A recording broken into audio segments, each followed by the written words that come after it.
বদরের প্রেক্ষাপট আলোচনায় বুখারী মুসলিম সহ সিয়াসিত্তার কিতাবগুলোতে এবং বিশেষ করে কোরআনের একটি গুরুত্বপূর্ণ সূরা সূরাতুল আনফাল।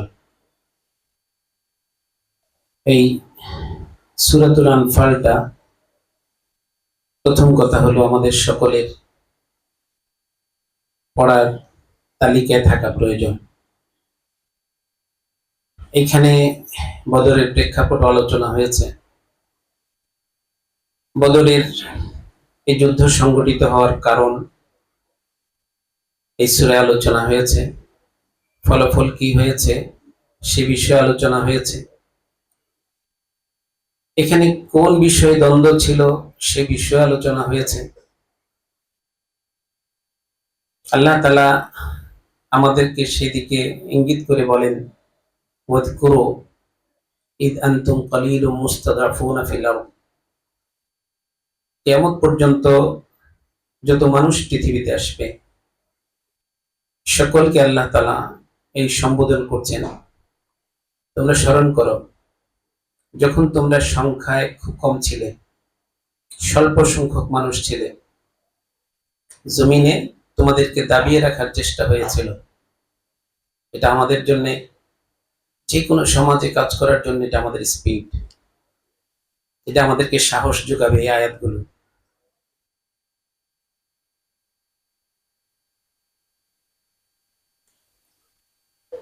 তাখাফুনা আন ইয়াতাখাত্তাফাকুমুন নাস, তোমরা সবসময় আতঙ্কিত থাকতে, ভীত সন্ত্রস্ত থাকতে যে তোমাদেরকে যে কোনো সময় ছু মেরে নিয়ে যাবে। এরকম একটা আতঙ্কের ভিতরে তোমরা জীবনযাপন করছিলে। মক্কার 13 বছর জিন্দেগি রাসূল আকরাম সাল্লাল্লাহু আলাইহি ওয়াসাল্লাম এবং সাহাবায়ে কেরামের অবস্থাটা এরকমই ছিল। অল্প কিছু মানুষ যারা আল্লাহকে স্বীকার করে এই জমিনে, যারা আল্লাহ তাআলার সার্বভৌমত্ব প্রতিষ্ঠিত করতে চায়, যারা আল্লাহর দ্বীনকে এই জমিনে প্রতিষ্ঠিত করতে চায়, যারা মানব রচিত সমাজ রাষ্ট্র ব্যবস্থা দেখতে দেখতে ক্লান্ত পরিশ্রান্ত ভীত সন্ত্রস্ত মানুষের তৈরি করা সমাজের ওই কুৎসিত চেহারাগুলো দেখতে দেখতে যারা বিরক্ত হয়ে গিয়েছিল, প্রতিদিন সকালে সূর্য উঠত, নতুন একটা আতঙ্ক অপেক্ষা করত, পৃথিবীকে সূর্য আলোকিত করত, কিন্তু মানুষের হৃদয়গুলো আলোকিত করার মতো কিছুই ছিল না মানুষের হাতে। মানুষ জানতো না যে এই সূর্য এই প্রকৃতিকে আলো দেয়। এই সৃষ্টি জগতের সেরা আশরাফুল মাখলুকাত এই মানুষকে আলো বিতরণ করবে কে? কোন জিনিস মানুষের হৃদয়ে আলো জ্বালাবে? এই সামাজিক অন্ধকার, রাষ্ট্রীয় অন্ধকার থেকে মানুষকে আলো দিবে, দিশা দিবে কোন জিনিস? মুহাম্মদুর রাসূলুল্লাহ সাল্লাল্লাহু আলাইহি ওয়াসাল্লাম এবং সাহাবায়ে কেরাম ওই আতঙ্কিত অবস্থায় মক্কার 13 বছর জিন্দেগি নবুয়তের পরে, এমনকি মদিনায় যাওয়ার পরে, আমার ছোট ভাই বলছেন এখানে বদরের যুদ্ধ 2য় হিজরিতে সংঘটিত হয়, তাহলে ওই 2 বছরকে যদি আমরা অ্যাড করি মোট 15 বছর মানুষের হাতে তৈরি করা সমাজ দেখলেন সাহাবায়ে কেরাম মুহাম্মদুর রাসূলুল্লাহ সাল্লাল্লাহু আলাইহি ওয়াসাল্লাম, যেখানে পৃথিবীর সবচেয়ে নির্ভরযোগ্য, সবচেয়ে নিরাপদ একটা আশ্রয় একটা সন্তানের জন্য বাবা, মানুষের তৈরি করা ওই সমাজে এই বাবারা হয়ে উঠেছে সন্তানের জন্য ভয়ের কারণ, সন্তানের নিরাপত্তাহীনতার কারণ। বাবাই সন্তানকে হত্যা করে। এই দৃশ্য পৃথিবীকে দেখিয়েছে মানব রচিত শাসন ব্যবস্থা, মানব রচিত সমাজ ব্যবস্থায় কুৎসিত এই দৃশ্য পৃথিবীকে উপহার দিয়েছে। যুগ যুগ ধরে মানুষের তৈরি করা এই সমাজের এই জুলুম, শোষণ, অত্যাচার, নির্যাতন, নিপীড়ন সয়েছে। সাথে ছিলেন মুহাম্মদুর রাসূলুল্লাহ সাল্লাল্লাহু আলাইহি ওয়াসাল্লাম, যিনি আগামীর পৃথিবীর মানুষের মানবতার মুক্তির দূত, আলোর দিশারি যিনি, তিনিও কাছ থেকে দেখছেন এই অত্যাচার, নির্যাতন, নিপীড়ন, কিন্তু তিনি এই নির্যাতন দেখে তিনি আল্লাহর কাছে সেই হেরার গুহায় গিয়ে কান্না করতেন। দিনের পর দিন, মাসের পর মাস তিনি কান্না করেছেন হেরার গুহায়, চিৎকার করে আল্লাহকে, আল্লাহ, আশরাফুল মাখলুকাত, আমরা পৃথিবীর শ্রেষ্ঠ জীব, শ্রেষ্ঠ প্রাণী, আমাদের হাতে তৈরি করা সমাজ ব্যবস্থা এত কুৎসিত, এত বিভৎস, এত ভয়ঙ্কর। সৃষ্টির অন্য জগতে তো একটা মা একটা বাবাকে তার সন্তানেরা নিরাপদ মনে করে, আমরা এতই নষ্ট হয়ে গেলাম যে আমাদের সমাজে একটা কন্যা সন্তান তার বাবাকে নিজের জন্য, নিজের জীবনের জন্য নিরাপদ মনে করছে না। এই দৃশ্য আর কতদিন আমি দেখব? মুহাম্মদুর রাসূলুল্লাহ সাল্লাল্লাহু আলাইহি ওয়াসাল্লাম হৃদয়টা প্রতিদিন সকালে নতুন করে দুমড়ে মসজিদে যেত, ব্যথাতুর হয়ে যেত, ভেঙে যেত হৃদয়টা। এইভাবে করে রাসূলুল্লাহ সাল্লাল্লাহু আলাইহি ওয়াসাল্লাম আল্লাহর কাছে রাতের বেলা কান্না করতেন চিৎকার করে। 40 বছর পর আল্লাহ তাআলা সেই চিৎকার শুনলেন। হেরার গুহায় আল্লাহ তাআলা প্রথম কথা এই পৃথিবীর মানুষের সঙ্গে আল্লাহ বলতে চান, সেই প্রথম কথাটাই ছিল ইকরা। সেখানে হতে পারত অন্য কোনো প্রসঙ্গ, এখানে নারীর অধিকার নেই, নারীর অধিকারের কথা আসতে পারত, এখানে শিশুর অধিকার হরণ হচ্ছে সে আলোচনা আসতে পারত, এখানে তাওহীদের প্রতীক বাইতুল্লাহর মধ্যে মূর্তি পূজা হচ্ছে, শিরিক কুফর হচ্ছে, তার বিরুদ্ধে কথা হতে পারত। তা না বলে আল্লাহ তাআলা বলেন ইকরা, পড়ো। সায়েন্স যারা পড়ে আমরা জানি যে অন্ধকার বলতে একটা জিনিস আমরা পৃথিবীতে জানি। এই অন্ধকার কাকে বলা হয়? অন্ধকার বলা হয় আলোর অনুপস্থিতিকে। সে সময় পৃথিবীতে সব ছিল, মানুষগুলো আমাদের চেয়ে অনেক ক্ষেত্রে সুন্দরও ছিল, কিন্তু তাদের আচরণগুলো ছিল হিংস্র প্রাণীর চেয়েও জঘন্য। একটা জিনিসের অভাবে, সেই অভাবটা পূরণ করার জন্য ইসলামের প্রথম কথা ইকরা, পড়ো। কিন্তু এই পড়া কি যে কোনো পড়া? যে কোনো পড়া যদি সমাজকে আলো দিতে পারতো, তাহলে তো আবু জাহাল তো সে তো শিক্ষিত মানুষ ছিল, আবু লাহাব তো শিক্ষিত মানুষ ছিল, তারা তো সুন্দর সমাজ দিতে পারলো না। এই জন্য মুহাম্মদুর রাসূলুল্লাহ সাল্লাল্লাহু আলাইহি ওয়াসাল্লামকে বারবার জিবরাইল বলতেছেন ইকরা, তিনি বলেন মা আনা বিকারিন, আমি পড়বো না। এই শব্দটার দুই অর্থ, একটা হলো আমি পড়তে পারি না, একটা হলো আমি পড়তে পারবো না। এটা একটা অভিমানী কথা। শেখ নদভী রহমতুল্লাহ আলাইহি, ভারত উপমহাদেশের সূর্য সন্তান, তিনি বলেন যে এখানে ওইটাও হতে পারে যে আমি পড়বো না, কারণ এই পড়াশোনা করনেওয়ালা, পড়াশোনা করা মানুষগুলোতে এই সমাজ তৈরি করেছে, যেই সমাজে বাবার হাতে সন্তান নিরাপদ না, যেই সমাজে মজলুমরা নিপীড়িত হয়, মজলুমের পক্ষে কথা বলার মানুষ নেই, জালেমরা যেখানে দাপটের সঙ্গে চলে সমাজে, প্রতিদিন কোথাও না কোথাও মজলুমের চিৎকার শোনা যায়, মানুষকে আহত করে, মানুষ ছটফট করতে থাকে, সেই মানুষটার ওই ছটফটানি দেখে তারা আনন্দ করে। রাসূল সাল্লাল্লাহু আলাইহি ওয়াসাল্লাম 3 বার অস্বীকার করলেন মা আনা বিকারিন, চতুর্থবার জিবরাইল সাল্লাল্লাহু আলাইহি ওয়াসাল্লাম বললেন ইকরা বিসমি রাব্বিকাল্লাযী খালাক। তিনি বললেন যে পড়ুন ওই আল্লাহর নামে, ওই রবের নামে যিনি এই সব কিছুর স্রষ্টা, আসমান জমিন, গ্রহ নক্ষত্র, গ্যালাক্সি, আসমান জমিন, সৌরজগতের সব কিছু, এমনকি আল্লাহর পরে আরশ কুরসি থেকে শুরু করে একেবারে জমিন জান্নাত জাহান্নাম পর্যন্ত, এমনকি আমাদেরও যিনি স্রষ্টা, পড়ুন তার নামে।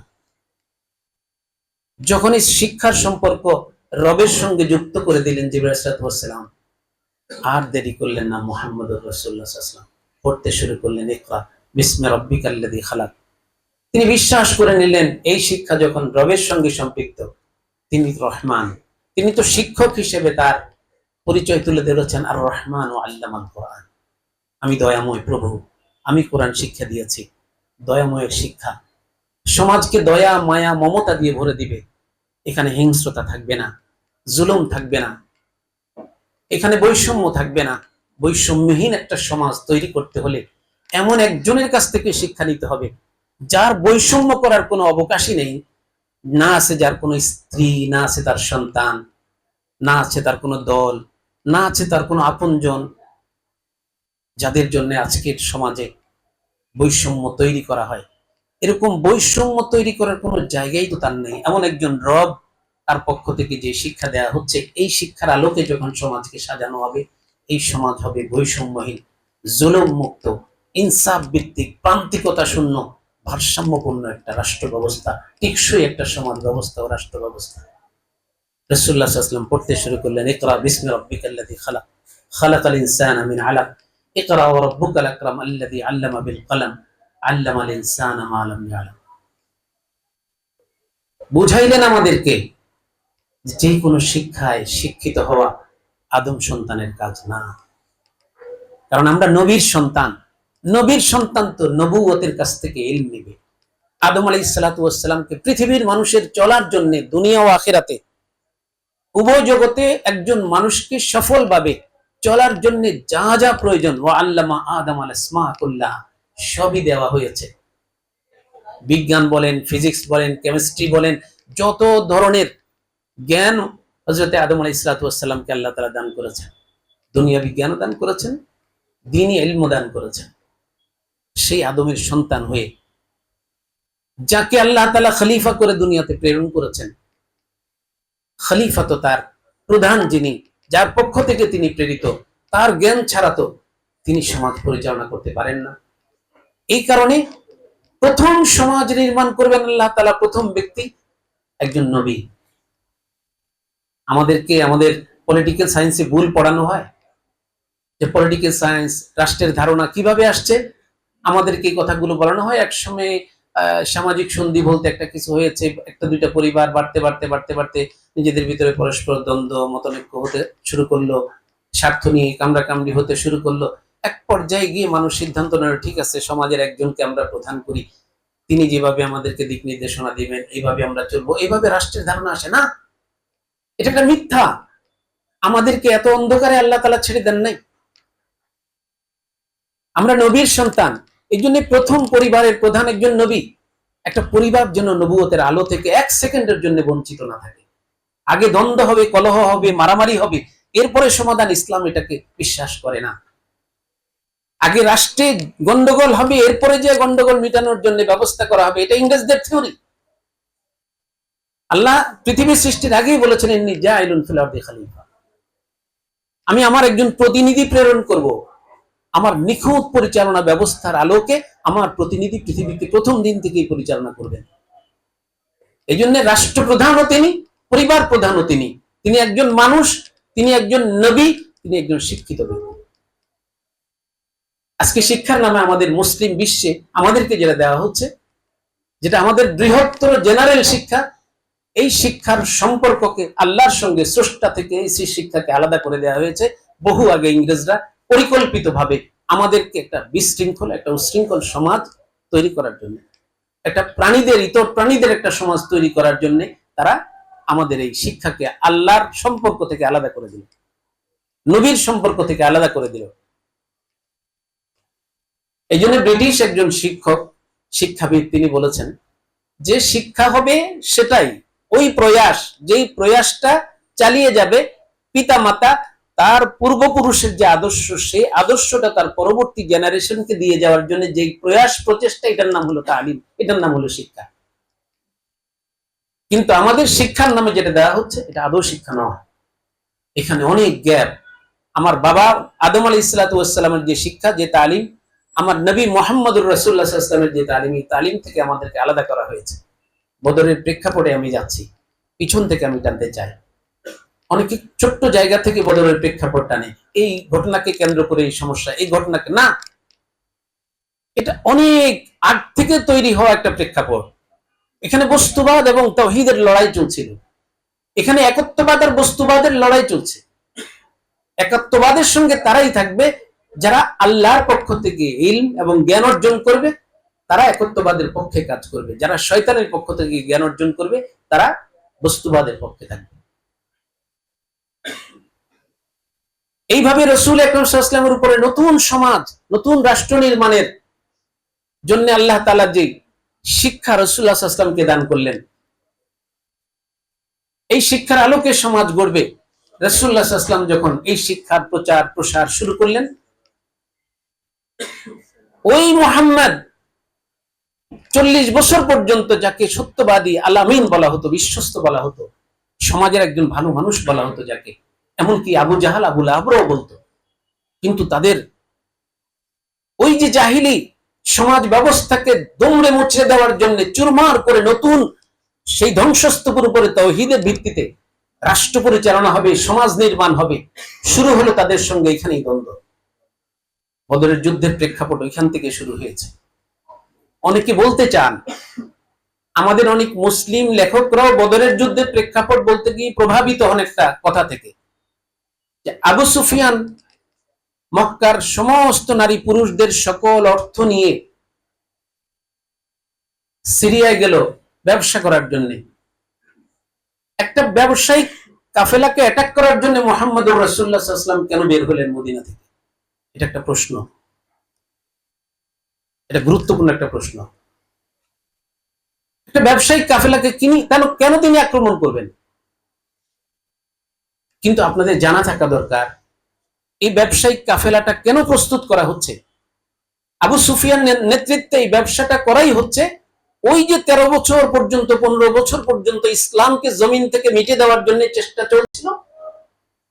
বস্তুবাদ সমাজে বস্তুর ভিত্তিতে সমাজ নির্মাণের যে প্রয়াস প্রচেষ্টা চালিয়ে যাচ্ছে, যখনই তাওহীদের আলো আসলো মুহাম্মদুর রাসূলুল্লাহ সাল্লাল্লাহু আলাইহি ওয়াসাল্লামের কাছে, সেই আলোর ভিত্তিতে তাওহীদের ভিত্তিতে সমাজ নির্মাণের প্রয়াস প্রচেষ্টা যখন শুরু হলো, তখনই দ্বন্দ্ব শুরু হলো মুহাম্মদুর রাসূলুল্লাহ সাল্লাল্লাহু আলাইহি ওয়াসাল্লাম এবং তার অনুসারীদের সঙ্গে। এই দ্বন্দ্ব 13 বছরের নয়, 15 বছরের দ্বন্দ্ব। রাসূল আকরাম সাল্লাল্লাহু আলাইহি ওয়াসাল্লাম আল্লাহর হুকুমে, তাদের নির্যাতনে নিপীড়নে অতিষ্ঠ হয়ে আল্লাহর হুকুমে তিনি মক্কা মদিনা চলে গেলেন, সাহাবায়ে কিরামও চলে গেল। এখন তোমাদের সমস্যা কি? এখন কেন মদিনার সীমান্তে গিয়ে তোমরা আক্রমণ করো, চোরাগত্তা হামলা করো, তাদের গরু চুরি করে নিয়ে আসো, তাদের মেষপাল চুরি করে নিয়ে আসো? আজকে সেম কেস আমাদের সঙ্গে হচ্ছে। আমরা যখন 47-এ আলাদা হলাম, তাওহীদের ভিত্তিতে একটা রাষ্ট্র প্রতিষ্ঠিত হবে, পাকিস্তান হলো, সেখানেও আমরা তাওহীদের ভিত্তিতে রাষ্ট্র পেলাম না, প্রতারণা হলো আমাদের সঙ্গে। আবার আমাদের উপর অত্যাচার চললো, 200 বছর ইংরেজরা অত্যাচার করলো, আবার আমাদের ভাইরাই আমাদের উপর অত্যাচার শুরু করলো। আবার আমরা 71-এ গর্জে উঠলাম, রক্ত দিলাম, রাজপথ লাল করলাম, লক্ষ লক্ষ শহীদ হলাম মুসলমানের সন্তানেরা। নতুন একটা সমাজ, নতুন একটা ইনসাফ ভিত্তিক রাষ্ট্র, বৈষম্যহীন একটা রাষ্ট্র নির্মাণের স্বপ্ন দেখে আবার আমাদের সঙ্গে নতুন করে প্রতারণা হলো। আমাদের যে রাষ্ট্র পরিচালনার সর্বোচ্চ যে আইন, সংবিধান, এই সংবিধানের ভূমিকাতে লেখা হলো 71-এ এদেশের মুসলিম যুবকরা স্বাধীনতার জন্য, বৈষম্যহীন একটা রাষ্ট্র প্রতিষ্ঠার জন্য রক্ত দিয়েছে। সেখানে লেখা হলো সংবিধানে যে ধর্মনিরপেক্ষতাবাদ প্রতিষ্ঠার জন্য, সমাজতন্ত্র প্রতিষ্ঠার জন্য, জাতীয়তাবাদ প্রতিষ্ঠার জন্য, গণতন্ত্র প্রতিষ্ঠার জন্য, প্রত্যেকটাই ইসলামের সাথে সাংঘর্ষিক কথা, প্রত্যেকটাই কোরআনের সাথে সাংঘর্ষিক কথা, প্রত্যেকটাই মানব রচিত আইনের কথা। যেই সমাজতন্ত্র 75 বছর পর্যন্ত সোভিয়েত ইউনিয়নের ঘরে, মুসলমানদের ঘরে কোরআন রাখা নিষিদ্ধ ঘোষণা করলো, কোরআন পড়া নিষিদ্ধ ঘোষণা করলো, মসজিদগুলোতে তালা মেরে দেওয়া হলো, সেই সমাজতন্ত্র প্রতিষ্ঠার জন্য এই দেশের মুসলমানরা বুকের তাজা রক্ত ঢেলে দিয়েছে। এটা মুসলমানদের রক্তের সঙ্গে গাদ্দারি ছিল। কিন্তু আমরা 53 বছর পর্যন্ত এই গাদ্দারিকেও হজম করেছি, এই প্রতারণাকে আমরা হজম করে নিয়েছি। আলহামদুলিল্লাহ 53 বছর পরে ওইখানে যেরকম সোভিয়েত ইউনিয়নে 75 বছর পর্যন্ত সেই দাবিয়ে রাখা মুসলমানদেরকে দাবিয়ে রাখার চেষ্টা হয়েছিল, এই 1992 সালে সেখানে বিস্ফোরণ হয়েছিল।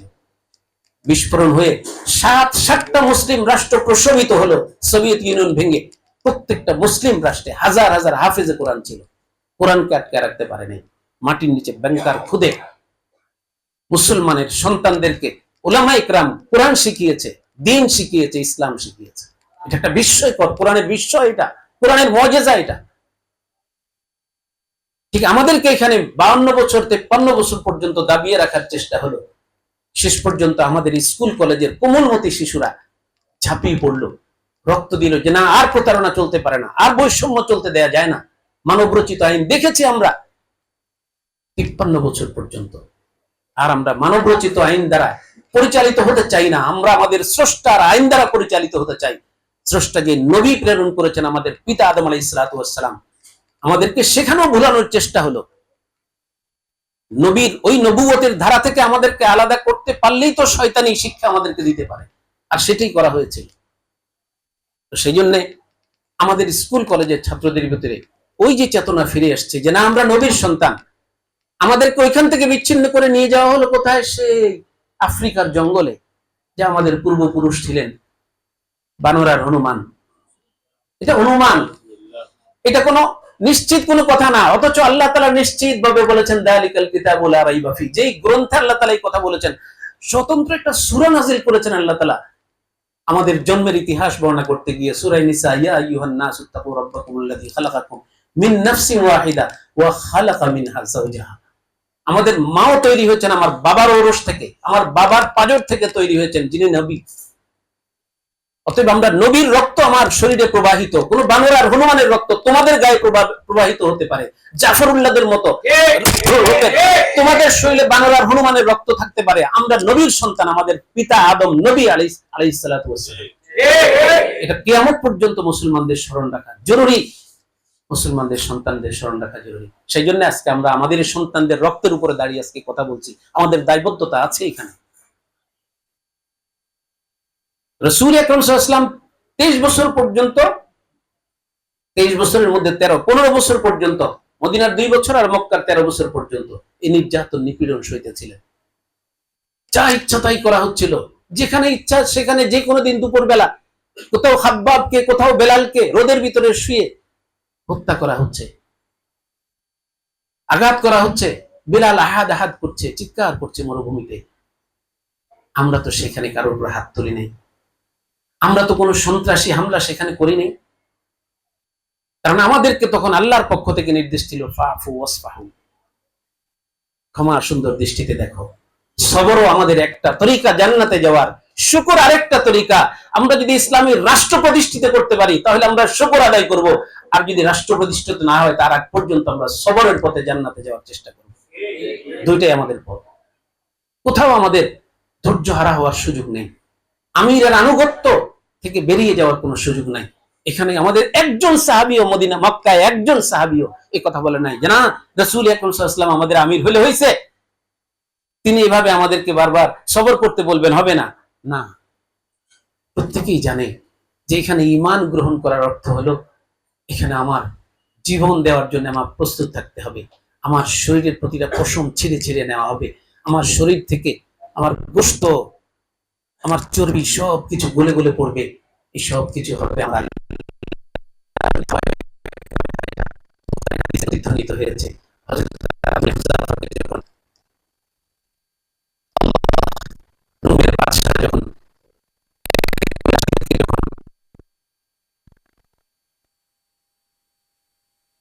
যখন উত্তপ্ত তেলের ভিতরে যখন কই মাছের মতো ভাজার জন্য এক এক করে তার সামনে ফেলতেছিল, তখন তিনি কান্না করছিলেন।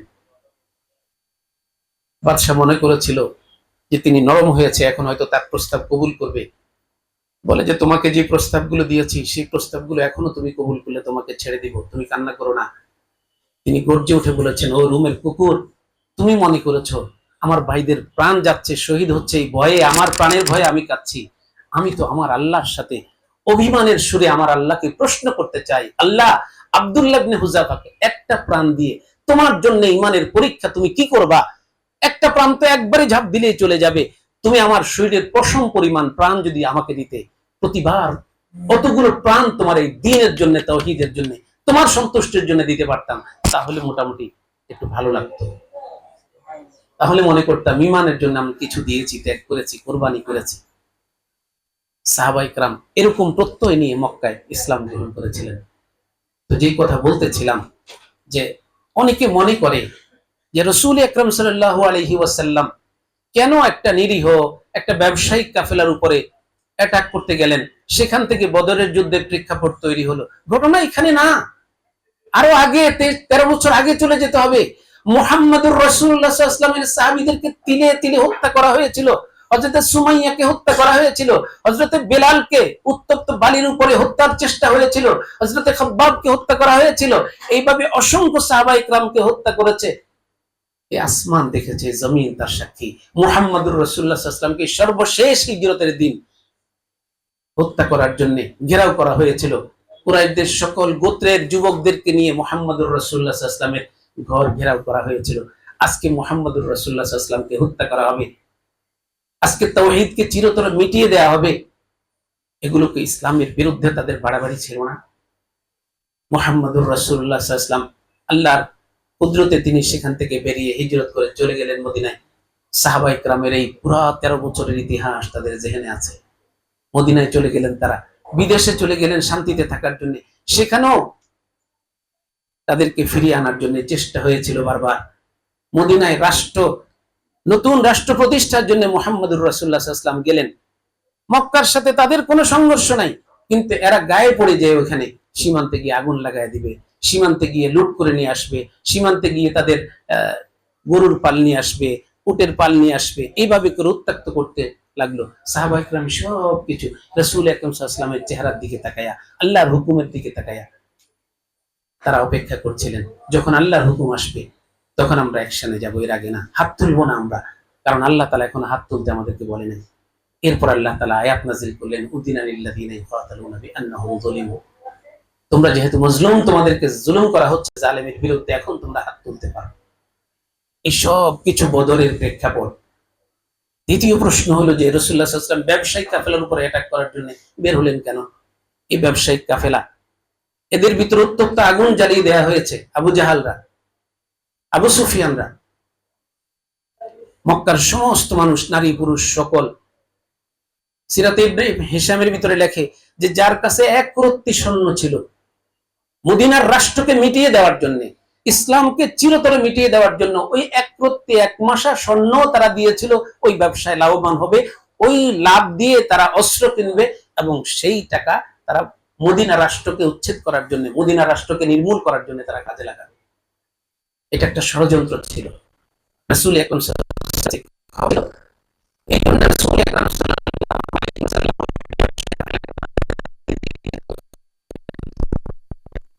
এটাকে বুখারী মুসলিমের অসংখ্য হাদিস দ্বারা এটা প্রমাণিত যে এই ব্যবসায়িক কাফেলাটা কেন গিয়েছিল। এরা যে ব্যবসা করবে প্রায় 150 কোটি টাকা, বর্তমান টাকা অনুযায়ী 150 কোটি টাকার মতো হয়তো ওই ব্যবসার যে লাভ হয়েছে, সেই লাভটা মদিনার বিরুদ্ধে, মুসলমানদের বিরুদ্ধে ব্যবহার করত। তো এই ব্যবসায়িক কাফেলা তো এটা যুদ্ধের প্রস্তুতি। এটা আরেকটা প্রমাণ হলো, এটা সমস্ত তাফসীরের কিতাবে লিখেছে যে আবু সুফিয়ান যে ব্যবসায়িক কাফেলা নিয়ে ফিরছিল, তার সামনে 40 জন ছিল অস্ত্রধারী। কারণ আরবদের ভিতরে একটা কথা এরকম ছিল, তারা যে কোনো ব্যবসায়িক কাফেলায় যেত, তারা অস্ত্রবাজ ছিল, যোদ্ধা ছিল। এর জন্য যে কোনো যুবককে তারা মুকাতিল বলত, অর্থাৎ তারা যোদ্ধা, যে কোনো সময় যে কোনো জায়গায় তারা যুদ্ধ শুরু করে দিত।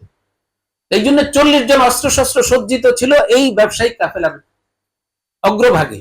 মুহাম্মদুর রাসূলুল্লাহ সাল্লাল্লাহু আলাইহি ওয়াসাল্লাম তাদেরকে ঠেকানোর জন্য, বাধা দেওয়ার জন্য রাসূলুল্লাহ সাল্লাল্লাহু আলাইহি ওয়াসাল্লাম সেখানে গিয়েছেন। কিন্তু আবু সুফিয়ান যেহেতু বিচক্ষণ ছিল, তিনি পরবর্তীতে ইসলাম গ্রহণ করেছিলেন, বিচক্ষণ ছিলেন লিডার হিসাবে। তিনি যখন জানতে পারলেন যে রাসূলুল্লাহ সাল্লাল্লাহু আলাইহি ওয়াসাল্লাম অ্যাটাক করতে আসছেন, তখন তিনি অন্য পথে চলে গেছেন মদিনা। এদিকে দ্রুতগামী একটা ঘোড়া দিয়া আবু জাহেলের কাছে খবর পাঠাইছে যে মুসলমানরা আমাদেরকে অ্যাটাক করার জন্য বাইর হয়েছে মদিনা থেকে। রাসূল আকরাম সাল্লাল্লাহু আলাইহি ওয়াসাল্লামের কাছে এই খবর আসলো যে আবু সুফিয়ান পথ পরিবর্তন করে চলে যাচ্ছে মক্কায়। আর ওদিক থেকে মক্কা থেকে আসছে বিশাল এক দল আবু জাহেলের নেতৃত্বে, তারা রওনা হয়ে গেছে। রাসূল আকরাম সাল্লাল্লাহু আলাইহি ওয়াসাল্লাম তো যুদ্ধের প্রস্তুতি নেন নাই, যার কারণে 313 জন, ঘোষণাও ওইভাবে হয় নাই, ওইভাবে ঘোষণাও হয় নাই। বাস ওই ব্যবসায়িক কাফেলাকে অ্যাটাক করার জন্য রাসূল বের হচ্ছেন। যাদেরকে উপস্থিত পেয়েছেন বলছে যে তোমরা প্রস্তুত হয়ে যাও, যাদের বাহন আছে বাহন নিয়ে প্রস্তুত হয়ে যান। মাত্র 313 জন, কোন রিওয়ায়েত আছে 314 জন, কোন রিওয়ায়েত আছে 315 জন। তো 13 জনই যোদ্ধা, আর 15 জন, 2 জন ছিল, 2 জনের ব্যাপারে অন্য কথা আছে। তারা আসার সময় আবু জাহেলের ওই দলের সঙ্গে সাক্ষাৎ হয়েছে, তারা আটকাইছে সেখানে। তখন বলেছে কোথায় যাও? বলে যে আমরা মুহাম্মদুর রাসূলুল্লাহ সাল্লাল্লাহু আলাইহি ওয়াসাল্লামের সঙ্গে সাক্ষাৎ করতে যাই। তখন বলছে যে তোমরা যদি যুদ্ধ করো তাহলে তোমাদেরকে এখানে হত্যা করব, ওয়াদা দিতে হবে তোমরা যুদ্ধ করবে না। এই প্রতিশ্রুতি নিয়ে তাদেরকে ছাড়া হয়েছে।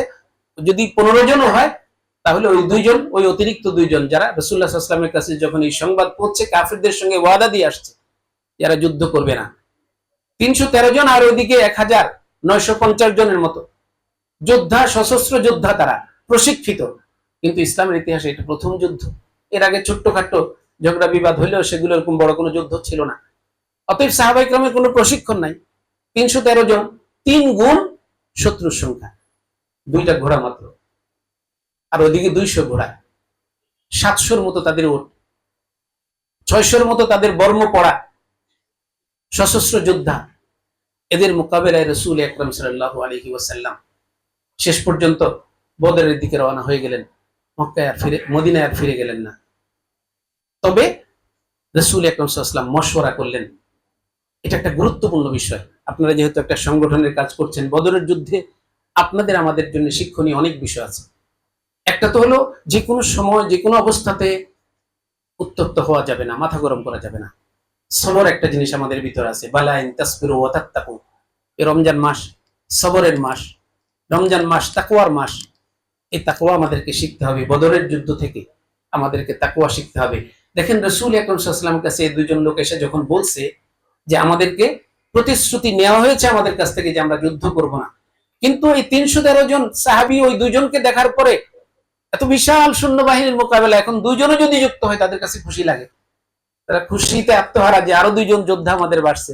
কিন্তু যখন তারা বললো যে আমাদের কাছ থেকে তো প্রতিশ্রুতি নিয়েছে কাফেররা যে আমরা যুদ্ধ করব না, তখন তাদেরকে রাসূলের কাছে নিয়ে যাওয়া হয়েছে।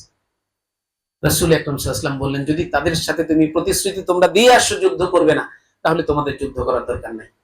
কারণ মুহাম্মদুর রাসূলুল্লাহ সাল্লাল্লাহু আলাইহি ওয়াসাল্লামের এখানে আরেকটা সবচেয়ে বড় শিক্ষা ছিল।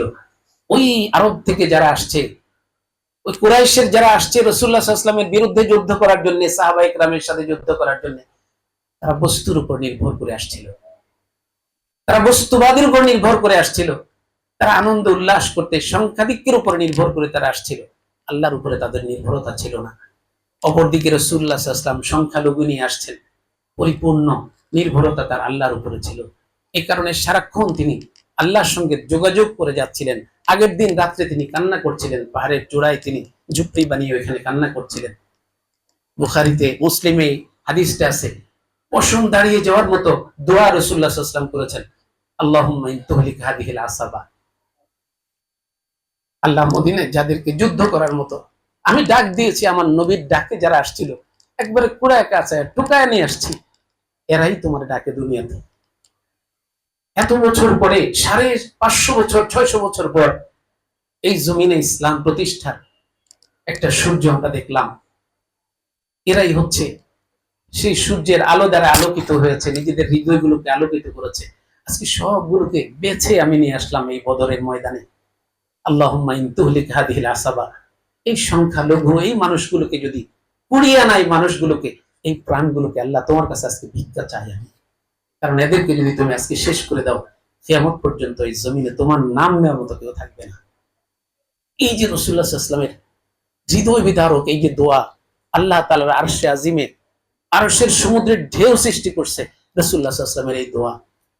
এই জন্য যে কোনো অভিযানে প্রথম কথা, সংখ্যাধিক্যের উপর আমরা অহংকার করব না, ভরসা করব না। এটা আমাদের কাজ না। কারণ পৃথিবীর কোন বস্তুর মধ্যে, এমনকি সাহাবায়ে কেরাম যদি আরো 1000 2000 হইতো, সাহাবায়ে কেরাম সংখ্যাধিক্যের উপর নির্ভর করতেন না। রাসূলুল্লাহ সাল্লাল্লাহু আলাইহি ওয়াসাল্লাম এই তালিম দেন নাই। 3000 যে ইয়ের কথা বলা হয়েছিল, আসমান থেকে আল্লাহ তাআলা নাজিল করবেন, সাহায্যে নাজিল করবেন ফেরেশতা, ওই ফেরেশতারও কিছু করার ক্ষমতা নাই। এই কথা আমাদেরকে শেখানো হয়েছে। সবকিছু বস্তু, এই সবকিছু সৃষ্টির কোনো ক্ষমতা নাই। সমস্ত ক্ষমতা কার? আল্লাহ তাআলার জন্য দেখিয়েছেন। ইব্রাহিম আলাইহিস সালাতু ওয়াস সালাম তাওহীদের জন্য যখন প্রাণ দিচ্ছিলেন, ওই যে নমরুদ ইব্রাহিম আলাইহিস সালাতু ওয়াস সালামকে আগুনে ফেলতেছিল, যখন ওই বস্তুবাদীদের ধারণা ছিল আগুন তো সবাইকে জ্বালায়, ইব্রাহিমকেও জ্বালিয়ে দিবে। বস্তুর উপরে ভরসা ছিল তাদের। কিন্তু ইব্রাহিম আলাইহিস সালাতু ওয়াস সালাম হাসছিলেন যে বস্তুর কোনো ক্ষমতা নাই। মেন পাওয়ারের সাথে তার সম্পর্ক। আমাদের প্রত্যেক মুমিনের এই রমজান আসছে আল্লাহর সঙ্গে আমাদের সম্পর্ক স্থাপনের জন্য। পৃথিবীর কোন শক্তি, যত বড় শক্তিই হোক, ওই ফিলিস্তিনের ছোট্ট বাবুটাও আজকে এই তালিমটা তার আছে। একজন ব্রিটিশ সাংবাদিক যখন তার সাক্ষাৎকার নিচ্ছে যে ইসরায়েলের যে জঙ্গি বিমানগুলো তোমার মাথার উপর উড়ে, তুমি খেলছো নিচ্ছে, তোমার ভয় করে না?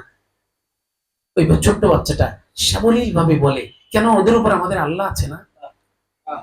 মানে আল্লাহর শক্তি সম্পর্কে ছোট্ট একটা বাচ্চারও জানা আছে যে আল্লাহ যদি থাকেন তাহলে যত বড় শক্তি হোক পৃথিবীর ভিতরে, এরা কাবাইতিল আনকাবুত, কাবাইতিল আনকাবুত, এরা মাকড়সার জানের চেয়ে দুর্বল আমার আল্লাহর শক্তির কাছে।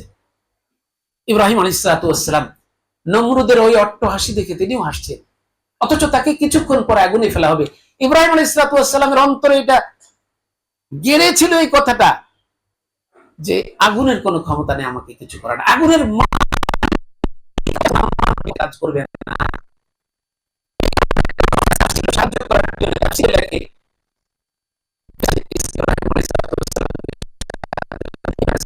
বলে, কেন আসছেন? ওই যে আপনাকে সাহায্য করার জন্য।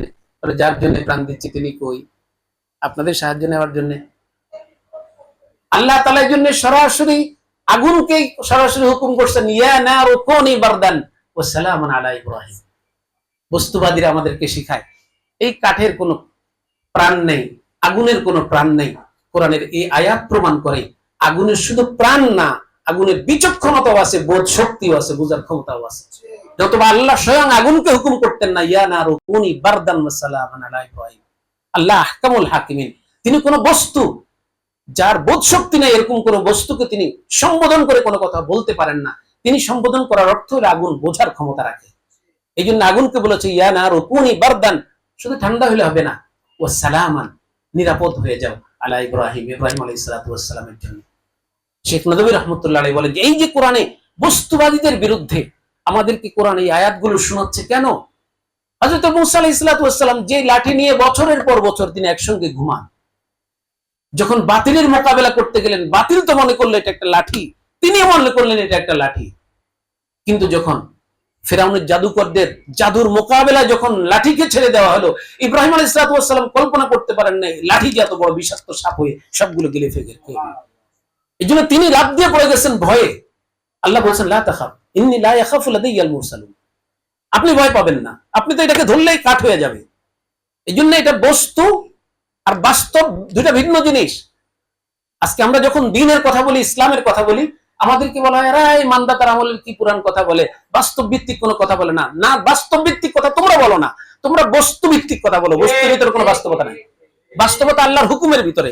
আল্লাহ সেনাবাহিনীকে যেমন রাষ্ট্র রক্ষার জন্য, শৃঙ্খলা রক্ষার জন্য, রাষ্ট্রের সীমান্ত রক্ষার জন্য সেনাবাহিনীকে রাষ্ট্র নিয়োগ দেয়, এটা হলো সেনাবাহিনীর মূল কাজ। কিন্তু রাষ্ট্রপ্রধান যখন বলবে দেশে এখন বন্যা চলছে, বাঁধ নির্মাণ করতে হবে, মানুষের চিকিৎসার কাজ করতে হবে, উদ্ধারের কাজ করতে হবে, ক্ষমতা পরিবর্তন, কাজ পরিবর্তন করে দিয়েছে, এখন সে করতে বাধ্য। আল্লাহ বলেন ওয়ালিল্লাহি জুনুদুস সামাওয়াতি ওয়াল আরদ, তোমার চোখের সামনে যা সৃষ্টি দেখো সব কিছু আমার হুকুমে কাজ করে, এরা সব আমার সৈনিক, আমি ইচ্ছা করলে এদের যে কোনো সময় এদের দায়িত্ব পরিবর্তন করতে পারি। ইব্রাহিম আলাইহিস সালাতু ওয়াস সালামের সময় আমি আগুনকে দায়িত্ব পরিবর্তন করে ফুলবাগান হতে বলেছি, আগুন ফুলবাগান হয়ে গিয়েছে। হযরত মূসা আলাইহিস সালাতু ওয়াস সালামের লাঠিকে আমি বলেছি এখন মোকাবেলা করতে হবে বাতিলের, বাতিলকে দেখিয়ে দাও চোখে আঙ্গুল দিয়ে যে আমি শুধু কাঠ না, আমি বিষাক্ত অজগর সাপ হতে পারি, তুই সামনে আসলে তোকেও আমি খেয়ে ফেলবো। এই বস্তুবাদী শিক্ষা আমাদের অন্তরের ভিতরে, বস্তুর প্রতি বস্তুর বড়ত্ব আমাদের অন্তরের ভিতরে বসাইছে। বদরের যুদ্ধ ছিল এই বস্তুবাদের বিরুদ্ধে একটা দাঁত ভাঙ্গা জবাব। পৃথিবীর হাজার হাজার বছর আগামীতে যত কিয়ামত পর্যন্ত সমস্ত বাতিলদের বিরুদ্ধে, হকের পক্ষে, বস্তুর বিরুদ্ধে, বাস্তবতার পক্ষে সবচেয়ে বড় একটা দলিল, একটা মাইল ফলক হলো এই বদর। এখানে আল্লাহ তাআলা এই বস্তুবাদীদের চিৎকার, উল্লাস, আনন্দ এই সব কিছুকে ধুলায় মিশিয়ে দিলেন। আল্লাহ তাআলা অদৃশ্য শক্তি দ্বারা বদরের যুদ্ধে মুহাম্মদুর রাসূলুল্লাহ সাল্লাল্লাহু আলাইহি ওয়াসাল্লামকে সহযোগিতা করেছেন। যে কথা বলতেছিলাম, যেই কোনো বাতিলের মোকাবেলায় গেলে শুধু বস্তু সংখ্যাধিক্য না, আমাদের সর্বপ্রথম আল্লাহর সঙ্গে সম্পর্ক স্থাপনের সবচেয়ে শক্তিশালী মাধ্যম হলো চোখের পানি। সবচেয়ে শক্তিশালী মাধ্যম চোখের পানি। একটা ছোট্ট বাচ্চা, তার যখন ক্ষুধা লাগে তখন সে হাত পাও লড়ায়, কান্না করে। সে জানে যে এই হাত পাও লাগাইতে আমার কোনো খাবারের ব্যবস্থা করতে পারবে না, কিন্তু সে তার মায়ের দৃষ্টি আকর্ষণ করতে চায়। সে যখন হাত পা লড়ায় আর চোখের পানি ফেলে,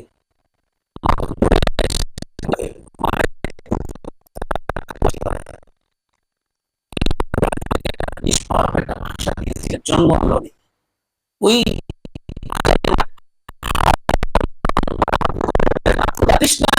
সবকিছু আমি তো করতে পেরেছি ওই চোখের পানির ওই পবিত্র ভাষা দিয়ে। এখন আমি যখন ভাষা শিখেছি, কিছু কথা বলতে পারি, বাংলা, ইংরেজি, আরবি, আমার চোখের পানি এখন বিদায় নিয়ে গিয়েছে। আল্লাহর সাথে আমার সম্পর্ক নষ্ট হয়ে গিয়েছে। যতদিন মুসলিম উম্মার চোখের পানি থাকবে, যে কোনো বিপদে চোখের পানি ফেলবে, এই শক্তিশালী মাধ্যম যতদিন আল্লাহর সঙ্গে তাদের থাকবে, ততদিন এই মুসলিম উম্মাকে কেউ তাদের হক থেকে এক চুল পরিমাণ বিচ্যুত করতে পারবে না।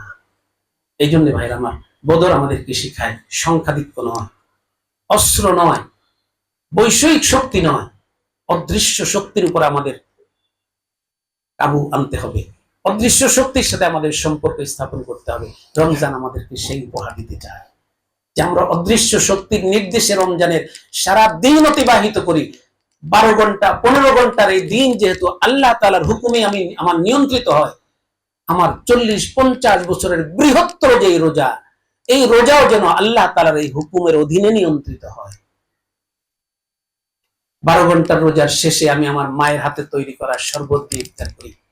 আর আমার 40-50 বছরের যে রোজা, এখানে যদি আমি তাকওয়া পরহেজগারি পরিপূর্ণ আমার ভিতরে তৈরি করতে পারি, আমার নবী মুহাম্মদুর রাসূলুল্লাহ সাল্লাল্লাহু আলাইহি ওয়াসাল্লাম হাউজে কাউসারের পাড়ে দাঁড়িয়ে আছেন ওই শরবত নিয়ে, যেই শরবত এক ঢোক পান করলে এই পুলসিরাত পাড়ি দিয়ে জান্নাতে যাওয়ার আগ পর্যন্ত আর পিপাসা লাগবে না। ওটা হচ্ছে প্রকৃত ইফতার একজন মুসলিমের জিন্দগিতে। অতএব তোমার জীবনে যখন যৌবন শুরু হলো, যৌবন শুরু হওয়ার পর থেকে মৃত্যু পর্যন্ত, এটা তোমার বৃহত্তর রোজা। এই ছোট্ট রোজা তোমাকে বৃহত্তর রোজা প্রশিক্ষণ দেয়। এখানে যেরকম তাকওয়া অবলম্বন করেছো, তুমি আল্লাহর হুকুম মেনে চলেছো, তোমার এই 40-50-60-70 বছরের রোজাটাও যেন এরকম হয়। এটা আমাদের বদরের শিক্ষা। আর আমাদের সবচেয়ে বড় যে কাজটা, সেটা হলো কোরআনের যে কথা আমি বলেছি, বদরের প্রেক্ষাপটে এখানে আলোচনা করে শেষ করার মতো অবস্থা নেই। এই জন্যে সূরা আনফাল, বিশেষ করে এই সূরা আনফালটা পড়বে। সূরা আনফাল পড়লে বদরের প্রেক্ষাপট, বদর কেন সংগঠিত হলো, বদরের ফলাফল কি, সাহাবায়ে কেরামের কি সেখানে ভুল ত্রুটিগুলো হয়েছে, সেই ভুল ত্রুটিগুলো শুধরানো হয়েছে। আগামী দিনের মুসলিম যুব সমাজের, তোমাদের মতো ইউনিটি তৈরি করে যারা কাজ করবে সমাজে, তাদের সমাজে চলতে গেলে কি কি ধরনের ভুল ত্রুটি হতে পারে, সেগুলো প্রত্যেকটা সংশোধন সেখানে আছে। আল্লাহ তাআলা আমাদেরকে বদরের এই শিক্ষা থেকে আমাদের আগামী দিনকে, আগামী দিন নির্মাণের জন্য, আমাদের পথ চলার জন্য পাথেয় অর্জন করার তৌফিক দান করুন। এই প্রত্যাশা রেখে আমি আমার সংক্ষিপ্ত আলোচনা এখানে শেষ করলাম। ওমা আলাইনা ইল্লাল বালাগ। আসসালামু আলাইকুম ওয়া রাহমাতুল্লাহি ওয়া বারাকাতুহু।